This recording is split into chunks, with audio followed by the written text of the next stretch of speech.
प्रेम पूजन में न जाने कहां और क्या कमी रह गई है जो मेरे आराध्य तक मेरा स्वर नहीं पहुंच रहा। वो इस पीड़ा को नहीं समझ पा रहा जो अपने आराध्य से अलग होते हुए होती है। सती, धैर्य रखो सती। तुम्हारी प्रेम में तपस्या निरर्थक नहीं जाएगी। तुम्हारे स्वामी आएंगे, अवश्य आएंगे। ये सत्य कहती है पुत्री, तुम्हारे मन कामेश्वर अवश्य आएंगे, किंतु तभी जिस पल विधाता ने उनका आना निश्चित किया होगा।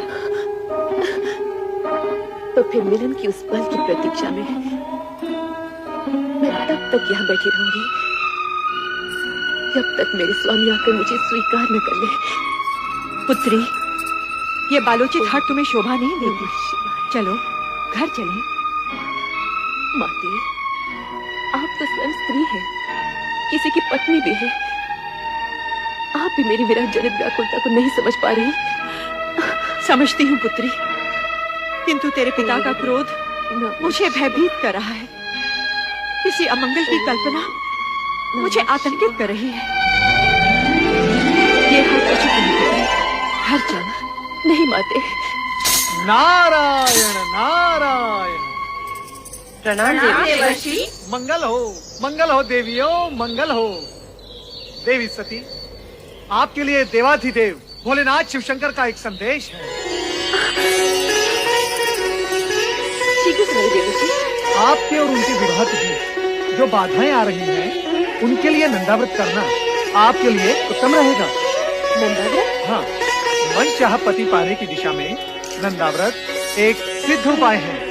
यही महेश्वर का कथन है। देवियों, चाहे तो आप भी इसका प्रयोग कर सकती हैं। नारायण नारायण। इस व्रत को करने का विधि विधान क्या है? हम लोगों को ठिठोली सकते हैं और मेरे यहाँ प्राण जा रहे हैं। माते, कृपया आप घर के लिए प्रस्थान करें और नटखट बहनों को भी अपने संग ले जाएं। किंतु हमें भी तो व्रत की विधि सीखनी है ना माते? हाँ, हमें भी सीखनी है माते। जैसे तुम्हारी इच्छा पुत्री। कल्याण हो। शीघ्र बताइए देवर्षि, व्रत की विधि क्या है? बताइए देवर्षि। नारायण नारायण। व्रत की बात शांति पूर्वक सुननी होगी। देवियों, इतनी उतावली मत बनो। मैं आपको व्रत की विधि अवश्य बताऊंगा, परंतु आप सबको मेरी एक बात माननी होगी। वो क्या देवर्षि? सबसे पहले देवी सती नंदाव्रत करेंगी और इनका व्रत पूर्ण होने तक आप सब इनकी हृदयपूर्वक सहायता करेंगे और व्रत की विधि का इन्हें स्मरण कराते रहेंगे, क्योंकि ये व्रत 1 वर्ष में पूर्ण होगा और 1 वर्ष तक तिथियों के अनुक्रम से विविध सामग्रियों से आपको भगवान महेश्वर का पूजन एवं स्मरण करना होगा। जागरण के साथ साथ उपवास भी करना होगा। अन्य विधियां आपकी बहनों को मैं अवगत करवा दूंगा, ये आपको स्मरण कराती रहेंगी। मुझ पर आपने जो उपकार किया है उसके लिए मैं सदा आभारी रहूंगी देवर्षि।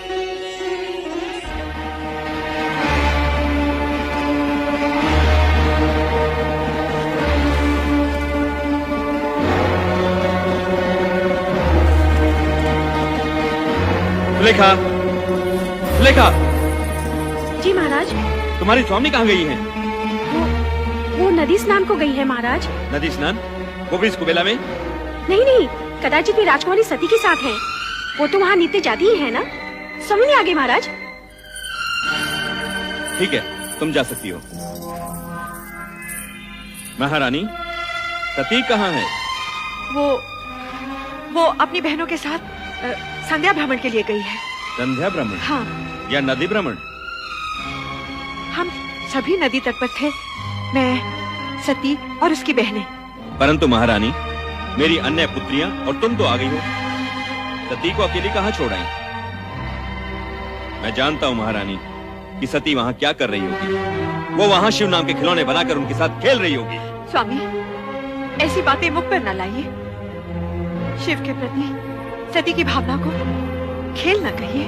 महारानी, ये माना कि सती की आयु अभी उचित अनुचित का भेद करना नहीं जानती, परंतु तुम उसे प्रोत्साहन दे रही हो। तुम उसे जानबूझकर ऐसी दिशा की ओर जाने की अनुमति दे रही हो जहाँ दुख ही दुख है, कांटे ही कांटे हैं। स्वामी, यदि आप उसके पिता हैं, तो मैं उसकी माता हूँ। मैंने 9 महीने उसे गर्भ में रखा है, पालन पोषण करके बड़ा किया है। क्या मैं अपनी पुत्री को सुखी देखना नहीं चाहती? महारानी, यदि ऐसा होता तो तुम स्वप्न में भी अपनी पुत्री के लिए ऐसे पति के विषय में ना सोचती जो गृहस्थ धर्म का पालन करना ही नहीं जानता, जो पर्वत श्रृंखलाओं पर बैठा बभूति रमाए बागंबर लपेटे अपने भयंकर गणों के साथ योगियों जैसा जीवन व्यतीत कर रहा हो। ठीक है महारानी, ठीक है, मैं अभी इसी समय सती को बलपूर्वक यहाँ ले आता हूँ। नहीं स्वामी नहीं, मैं आपसे हाथ जोड़कर विनती करती हूँ, विधाता के लिखे को चुनौती मत दीजिए। सती की साधना भंग करके पाप के भागी मत बनिए। आपका ये एकमात्र पाप आपके जीवन भर के पुण्यों का फल आपसे छीन लेगा। चिंता छोड़िए स्वामी, और परिस्थितियों की नौका को समय की धारा में छोड़कर निश्चिंत हो जाइए और सती को उसकी आराधना करने दीजिए स्वामी, सती को उसकी आराधना करने दीजिए। सती,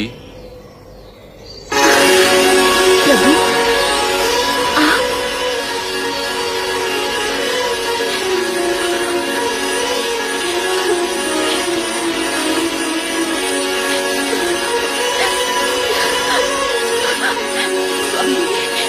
स्वामी, मैं आपके दर्शन पाके धन्य हो गई।